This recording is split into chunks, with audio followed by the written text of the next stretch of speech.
Hey folks, my name is Kevin Kimura and I am one of the English 9 teachers here at SAS, and I'm so excited to talk to you today a little bit about this short story you're about to read, The Cask of Amontillado by Edgar Allan Poe.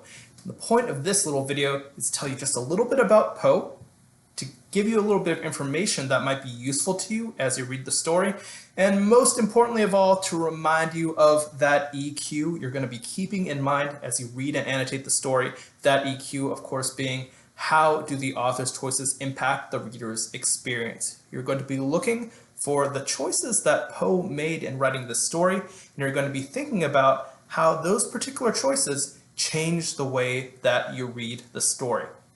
Okay, so Edgar Allan Poe, famous 19th century American author, believed to be the first American to have made a living off creative writing, which I think is pretty cool. You've probably already heard of some of his works. Maybe you've heard of his poem, The Raven, right? Quoth the Raven, nevermore. That's a pretty well-known one. Or maybe you've read some of his other short stories like The Pit in the Pendulum or The Telltale Heart. Pretty dark, creepy stuff. This is what Poe is known for, this kind of macabre, dark, violent, maybe even gory writing. And indeed, he lived kind of a macabre, dark, creepy, gory life himself. He had a difficult, complicated life, and if you're interested in learning more about Edgar Allan Poe or reading his other stories, me or any of the other English teachers would be super happy to direct you to some more resources on that. I actually don't know that it's super crucial to know a lot about Edgar Allan Poe to enjoy and appreciate and have fun reading this story or to understand it. So I'm going to move on to talk a little bit about the Cask of Amontillado itself. And to give you information that will be useful to you as you read and annotate. Okay, let's talk a little bit about the setting, where the stuff that happens in the story takes place, okay? It happens in Italy during a time of year called Carnival.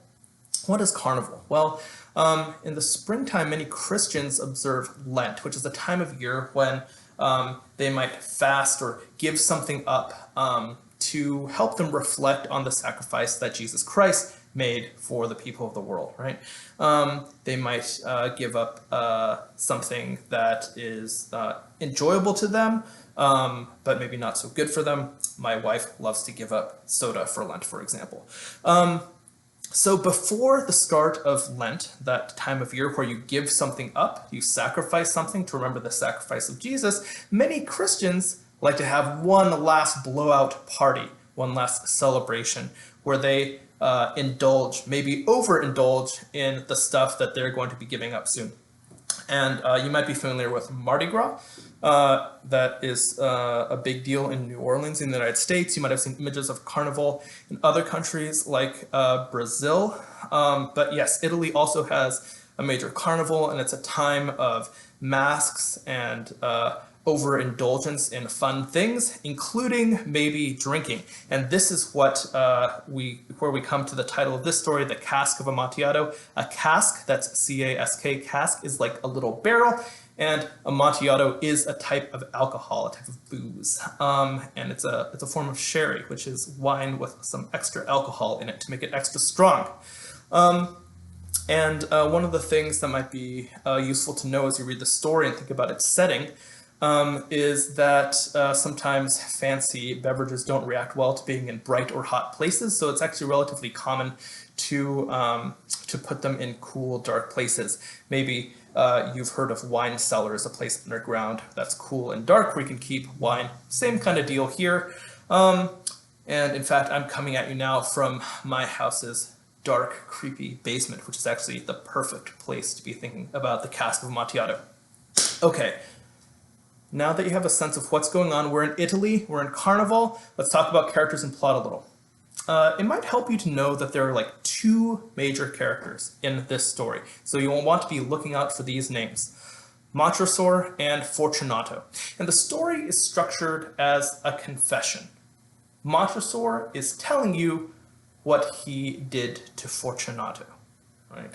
So as you read and annotate, I want you to be thinking about what we know about these characters, Montresor and Fortunato, and I especially want to be thinking about why Montresor does what he does and why he is telling you what he did. And this is kind of like a mystery story, but it's a weird mystery story. And it's weird for this reason, because we know exactly who did the crime and exactly how he did it. It was Montresor, and, well, how he did it, I will let you discover as you read the story. The real mystery here, I think, is why. So I want you, as you read the story, to be thinking about why Montresor does what he does and whether or not it seems to you to be justified. And I encourage you, especially after you read the story once through, to reread the first section of the story, maybe the first couple paragraphs, to help you think about that question of Montresor's motives. Okay, before I let you go and start annotating and reading carefully this story, there's a couple bits of information that might be useful to you. First off, there's a reference to Freemasons or Freemasonry. And what that is it's like kind of a fancy secret club. They're not literally Masons, like the type of people who lay bricks in stone, although they use some of that imagery in their secret club activities, and I think they're historically related to groups of people who were Masons for a living. But one of the things I want you paying attention to is whether or not Montresor or Fortunato are themselves Freemasons. And as you think about that, like how you might feel if you were part of a secret club, or maybe more specifically, if you were not allowed to be in a secret club, how that might make you feel. Another thing to think about here is a reference to a substance or chemical called nitre. It's spelled N-I-T-R-E. It's also known as saltpeter, and while it's not explosive itself, it's a key component in gunpowder, and it can be dangerous in certain situations, and oftentimes underground places like caves, places where you have a lot of bats and therefore some bat guano or bat droppings. It can kind of accumulate in places like that. That's nitre, N-I-T-R-E. All right, I think that's enough preliminaries for me. I think you're ready now to dive into the story and just see what you see in it. Again, the essential question I want you to think about is, how do the author's choices impact the reader's experience, right? How do the choices that Poe makes in the language that he uses, the specific words and phrases and references he makes in this text, how do they change how you interpret and experience the story? But most of all, I want you to also be thinking about Montresor's motives. All right, don't forget as you read and annotate to have fun. This is an exciting, kind of creepy, suspenseful story. And I also want you to know that if you don't understand something in this story, that is totally fine. This video is not about giving you everything you need to know in terms of like vocabulary and historical allusions and that kind of thing. You're expected to be a little bit confused. Maybe there's a word you don't know, you can go look up. Maybe you don't understand what's going on in a particular scene. Bring those questions to your teacher. That's part of the discussion that we want and expect you to be having with your instructors and your classmates. We will be giving you time to ask those clarifying questions. Just do your best and try to enjoy the story a little bit.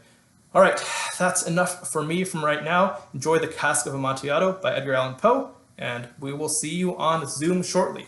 Take care, folks.